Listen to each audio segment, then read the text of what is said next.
Okay, so this is class 15, and it's the first example. This is in a internal shoe drum brake, and it's problem 16.3 in the textbook. So internal rim type brake having an inside rim diameter of 11 inches and a dimension R, capital R, as they show right here, is equal to 3.5 inches. The shoes have a face width, which is usually is B for that, of 1.25 inches. Find the braking torque and the maximum pressure for each shoe if the actuating force is 225 pounds. The drum rotation is counterclockwise. So counterclockwise drum is moving in that ways, and the drum rotation, and the coefficient of friction is 0.3. Okay, so I've cheated and I have this all worked out, written out. So I'll narrate the solution.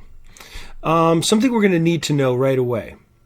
This is, I think it's a little bit annoying to have to, when you go to integrate sine theta times cosine of theta, and part of this, that's not necessarily something that you're going to know to do, and you're going to end up with this r times cosine of theta, from theta to 1 to theta to 2, minus a over 2 times sine squared of theta. So I believe, yes. Okay, so the sine times the cosine, when you get to that, you end up finding that it ends up being a sine squared. That's not necessarily something that you would know, or 1/2 sine squared, all right? So that just be aware that this right here is something that you'll have to do. But actually, you probably could just jump to this right here because it's always going to be true. And then also, something you might not realize, the sine squared, if you want to integrate the sine squared of theta, is going to be theta over 2. Remember, this has to be radians, right? You can't just put some degrees right in here, right? So be careful of that. Minus 1/4 sine 2 theta. So there's no way that I would have known that. And I seem to recall it not being one that you would actually find in many tables, integration tables. But if you needed to, right, it's not coming up. Why aren't you coming up? All right, so you come up, but you won't come up. All right, so let me close all these down and then get this back up there. All right, so there you go.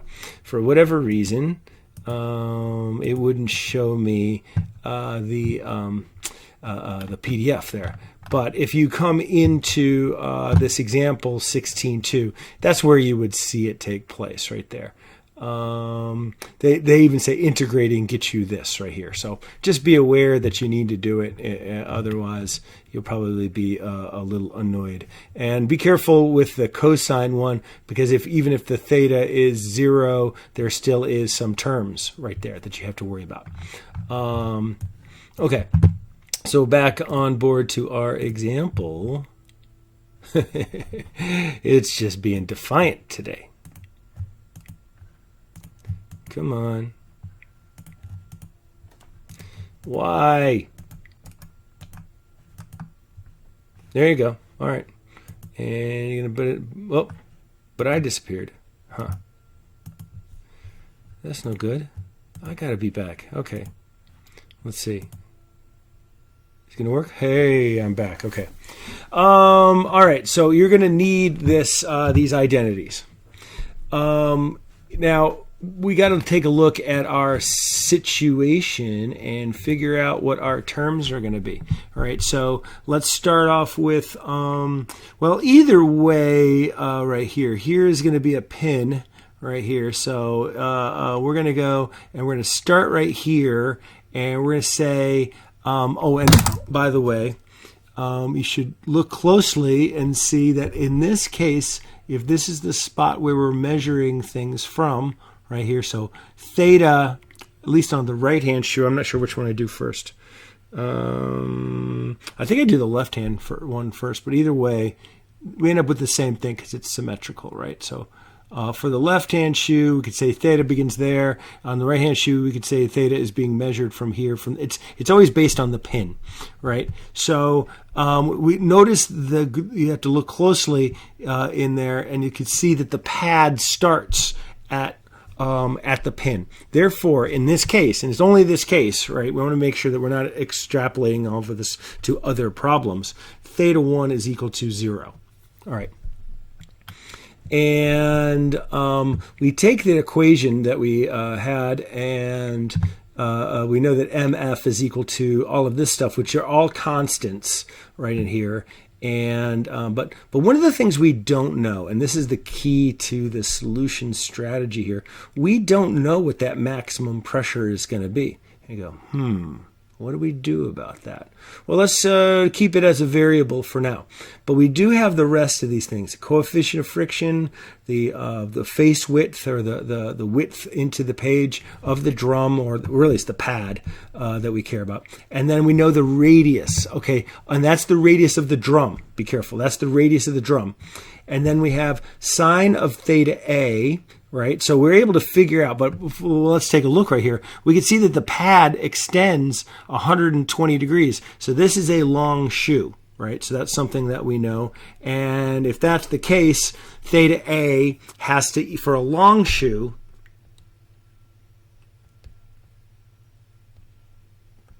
therefore theta A is equal to 90 degrees. And plugging these things in here, okay, so we've done the integration, which is this thing up above.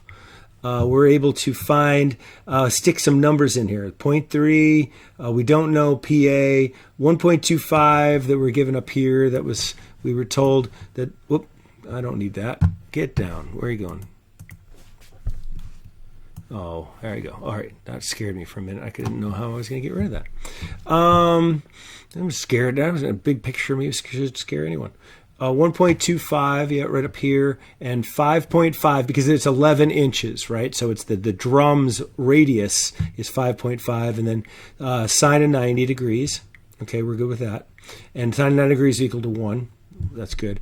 And now sticking this other thing in here, we have R 5.5. Oh, but by the way, the theta that we were going theta 1 was equal to 0. Theta 1 equal to 0, we were said, but theta 2 was equal to 120 degrees, right? And my big mug is in the way again. So we see that right over here, theta 2 equal to 120 degrees. We're okay with that. Sure. Let's move him back up here, him being me. And we take that, we're doing theta 2 right there. So that's, we're putting the numbers in. And theta 1 is 0, but of course, remember, there's still the value there. And plug in now A right here. We got to look back up at the source material, and I'm afraid to let's see. I'll go back up here. Okay, we got to look at. Sorry, jumped. A is the distance right here. Okay.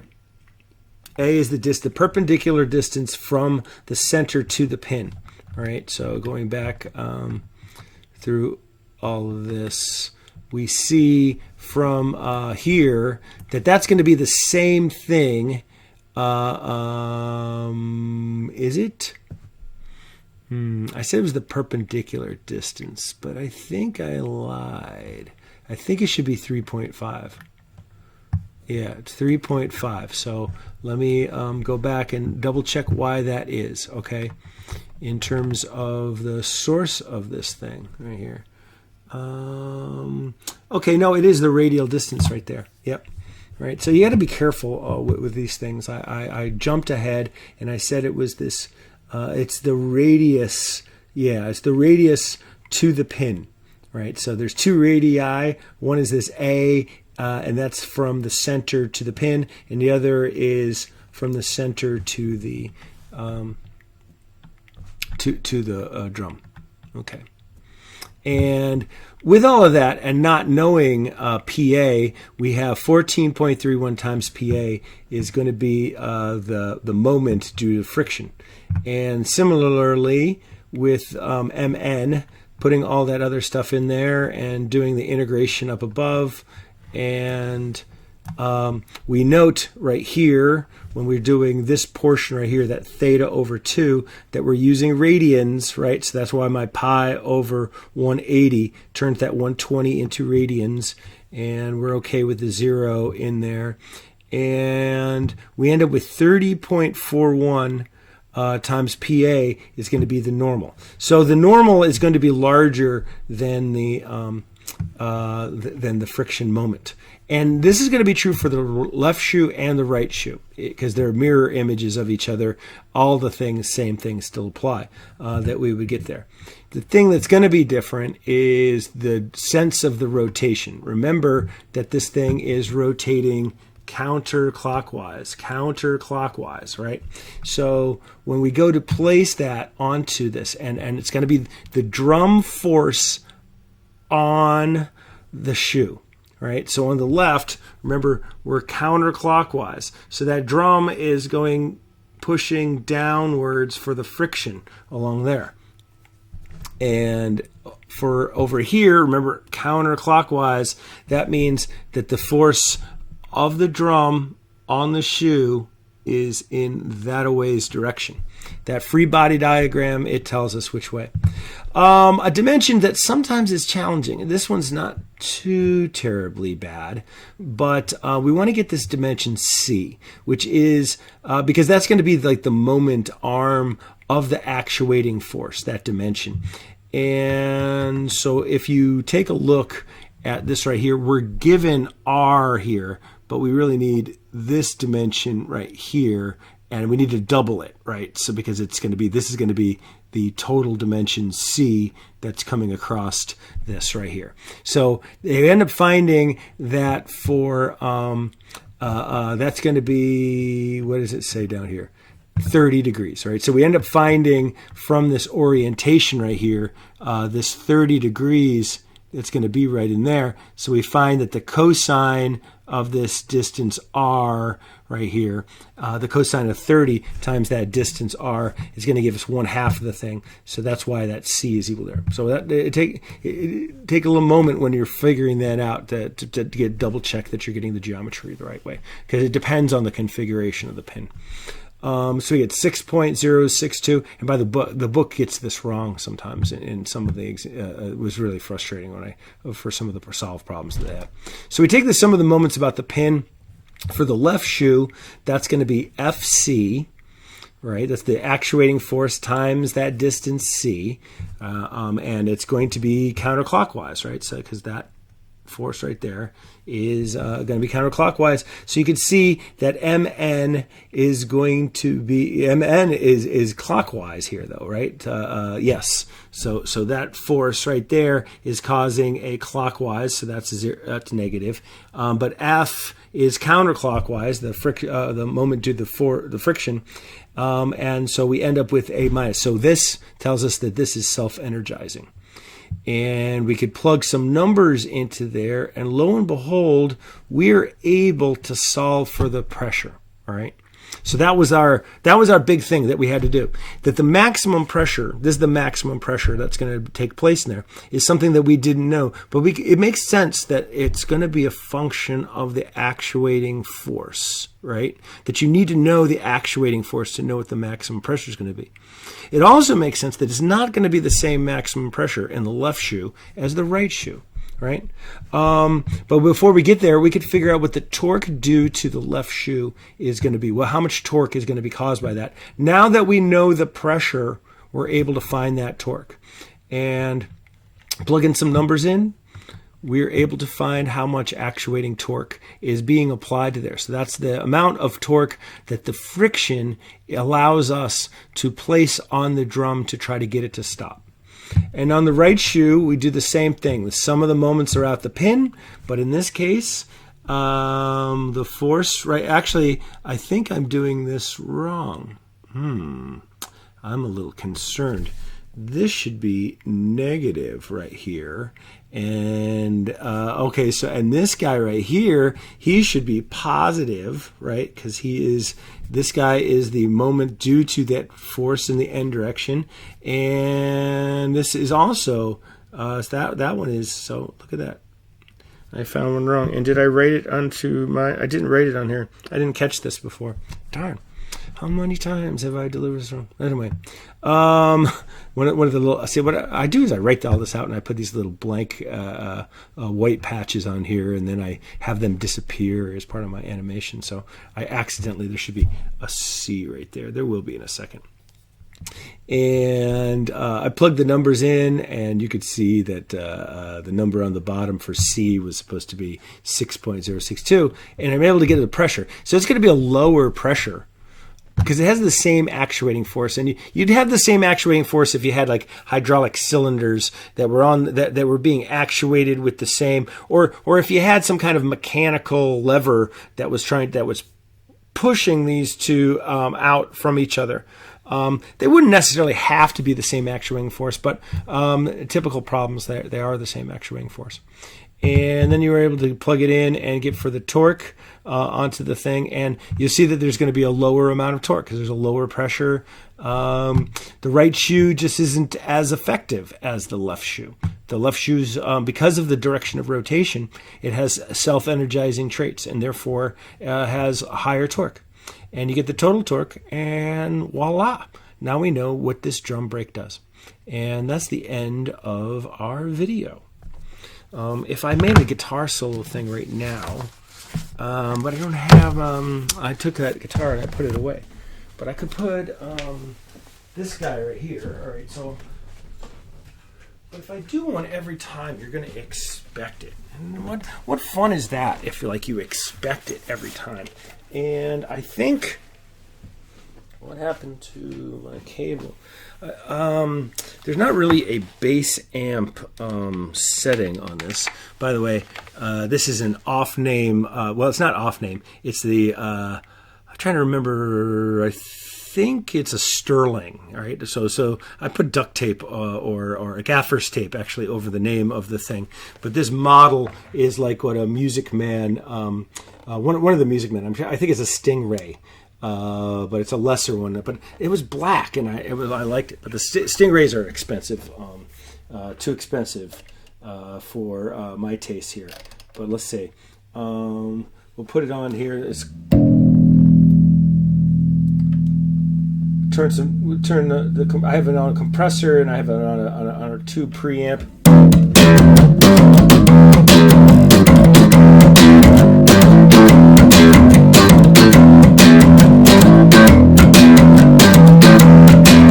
That's all I know of that.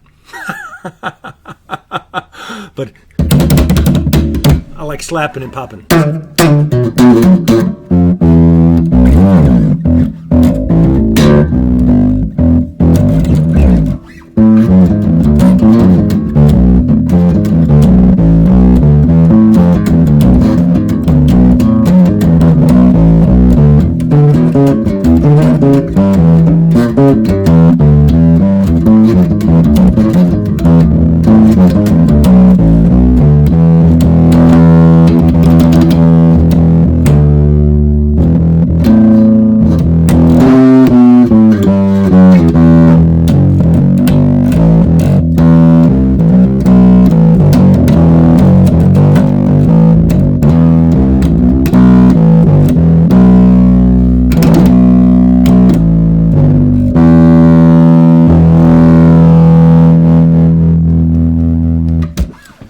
Ta-da! Tom Sawyer. I don't play that very well. I played bass in college, but only because I was too lousy of a guitarist, and the other two guys were much better than me. So I bought a bass, and I only played root notes. This is me playing bass in college.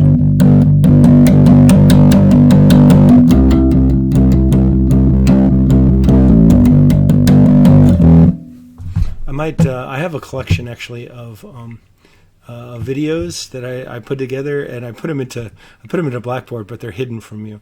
I'm going to turn them on at random times and see if anybody notices. old videos, some of them very, very embarrassing. All of gigs, not any other things. Just music played at place. So this was a 20-minute, 20 minutes of your life you're never getting back. We'll make some more, though, and steal some more of your life.